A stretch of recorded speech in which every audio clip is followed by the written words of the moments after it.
Assalamualaikum warahmatullahi wabarakatuh. Saya bersama dua lagi rakan saya. Saya Muhammad Zainal Arifin bin Yatin, nombor matrik 09 DM211049. Yang kedua Muhammad Imran Bajuri. Yang ketiga Muhammad Irfan bin Abdul Maraf. Sekarang saya buat presentation tentang quality control. So, next introduction. Untuk sesebuah syarikat untuk mempunyai sintesis yang baik, untuk mempunyai produk perbuatan yang baik, kualiti produk yang baik, ini adalah perkara penting yang kita iaitu syarikat perlukan untuk memenuhi keperluan pelanggan dan meningkatkan prestasi produktiviti syarikat.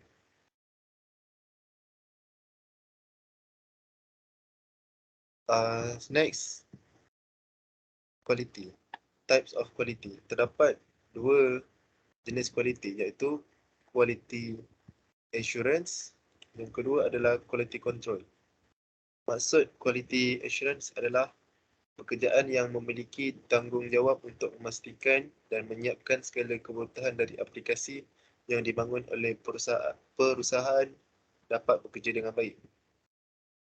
Manakala quality control ialah sebuah proses semakan kualiti kesemua faktor yang terlibat dalam sebuah proses pengeluaran oleh suatu entiti. So, seterusnya, industry background. Untuk presentation ini, kami memilih industri MAIDI, iaitu syarikat pembuatan peranti perubatan. Dalam syarikat MAIDI ini, MAIDI committed untuk menyampaikan pakaian berkualiti yang pengguna rasa selamat dan yakin untuk memakainya. Yang kedua, MAIDI juga menggunakan perisian proprietarinya sendiri untuk pengumpulan data dan pemantauan kualiti dalam proses pembuatannya. Seterusnya, saya serahkan kepada Imran.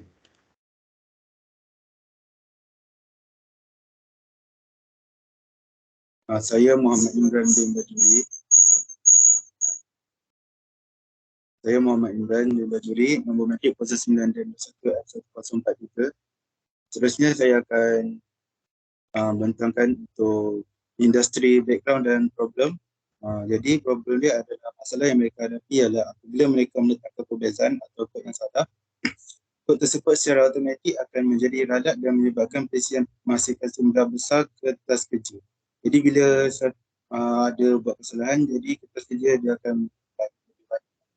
Jadi masalah seterusnya yang mereka hadapi adalah sistem yang terlalu lemah. Ia adalah sekolah lama dan ketinggalan zaman, tujuannya membuat keperluan yang ketat sukar untuk mengarkedkannya. Next. Jadi untuk justification for the appropriateness of the tool. Jadi ini adalah justifikasi untuk kesesuaian alat. Jadi seperti yang kita tengok dalam gambar ini ialah gambar fishbone diagram.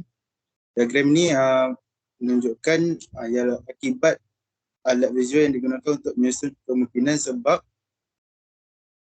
bagi masalah atau kesan tertentu dengan paparan secara grafik secara terperinci di dalam teori. Kita tengok fishbone ni dia tunjuk masalah yang terlibat seperti produce large amount of paperwork, menghasilkan banyak data kerja, error code in software, masalah dalam software, the operator not easily change to incorrect method, operator problem, yang untuk outdated technology, homegrown system is outdated. Sekarang yang lama, can certify strict validation requirement. Untuk data issue, duplicate data, created variation information. Data yang duplicate, making connection take long time. So, membuat connection ambil masa yang lama. Jadi, seterusnya, untuk data collection and application of the result analysis, ini adalah pengumpulan data dan aplikasi analisis keputusan analisis.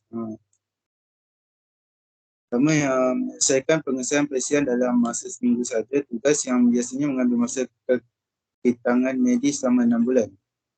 Dan seterusnya, membolehkan penambahbaikan berterusan melalui pelaporan dan carta lanjutan.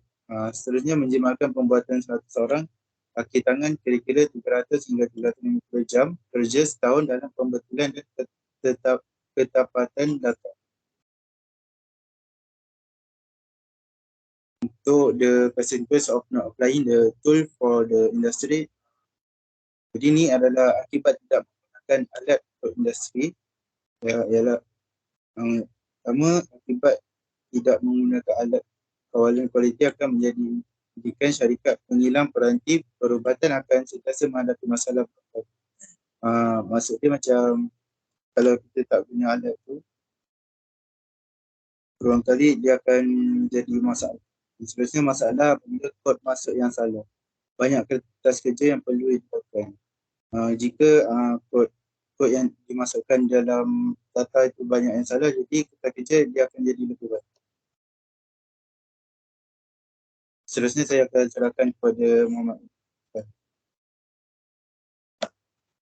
Okey, nama saya Muhammad Irfan. Nombor metis 09DM21L1055. Saya akan sambung slide presentation saya dengan S2 ada quality control tools that appropriate to be used. First, kita ada check sheet, yang kedua kita ada flowchart. Okey, first ini adalah jadual check sheet. Jadual ni menunjukkan kita akan menyemak segala mesin yang digunakan pada syarikat. Sekurang-kurangnya setiap hari ataupun seminggu lah. Okay, untuk di sini event check all days. Monday, Tuesday, Wednesday until Sunday. Okay, knitting kita check pada hari Isnin, Rabu, Jumaat dan juga Ahad. Untuk dyeing pun sama. Isnin, Rabu, Jumaat dan juga Ahad. Untuk sewing dan juga finishing, kita akan buat semakan pada hari Selasa, Khamis dan juga Sabtu. Bagi return, Isnin, Rabu, Jumaat dan juga Ahad. Dan final inspection hari Selasa, Khamis dan juga Sabtu. H adalah mark as days for checking. Okey, kita terus dengan flowchart.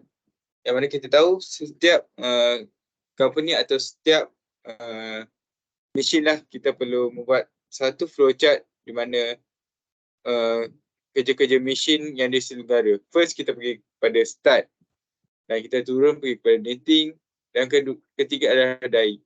Tiga dyeing tidak berjaya, kita pergi semak semula pada knitting. Kita naik ke atas iaitu problem knitting. Sekiranya knitting okey, kita pergi balik dyeing dan sambung lagi dyeing, dan juga lepas dyeing kita pergi sewing atau finishing. Lepas finishing adalah final inspection. Okay, sekiranya sampai juga di final inspection dan kita mendapati bahawa mesin tu tidak diselenggara dengan bagus, kita akan cari item defect dan kita pergi balik semula finishing supaya mesin tu dapat berjalan dengan lebih lancar. Lepas final inspection, kita pergi delivery. Dan delivery kita pergi dekat return dan ia start balik. Flowchart ni amatlah penting bagi sesuatu organisasi untuk melihat mesinnya berproses dengan baik. Okey, untuk kesimpulan daripada syarikat ini, kesimpulannya raja, sebab dan akibat adalah alat yang sangat berkesan yang boleh digunakan untuk membantu mengenal pasti punca masalah dalam proses perniagaan. Yang kedua adalah dengan mengenal pasti faktor yang bermain dalam setiap proses, perniagaan boleh membangunkan strategi yang lebih baik untuk penambahbaikan dan memastikan bahawa sebarang keputusan atau perubahan mempunyai pemahaman yang jelas tentang potensi kesan terhadap bidang lain. Dan akhir sekali adalah gambar raja, sebab dan akibat juga menyediakan cara mudah untuk pasukan memvisualisasikan perhubungan antara elemen berbeza dalam proses mereka yang boleh membantu mereka mendapatkan cerapan tentang cara keputusan akan mempengaruhi hasil. Okey, sekian daripada kami. Ya, terima kasih.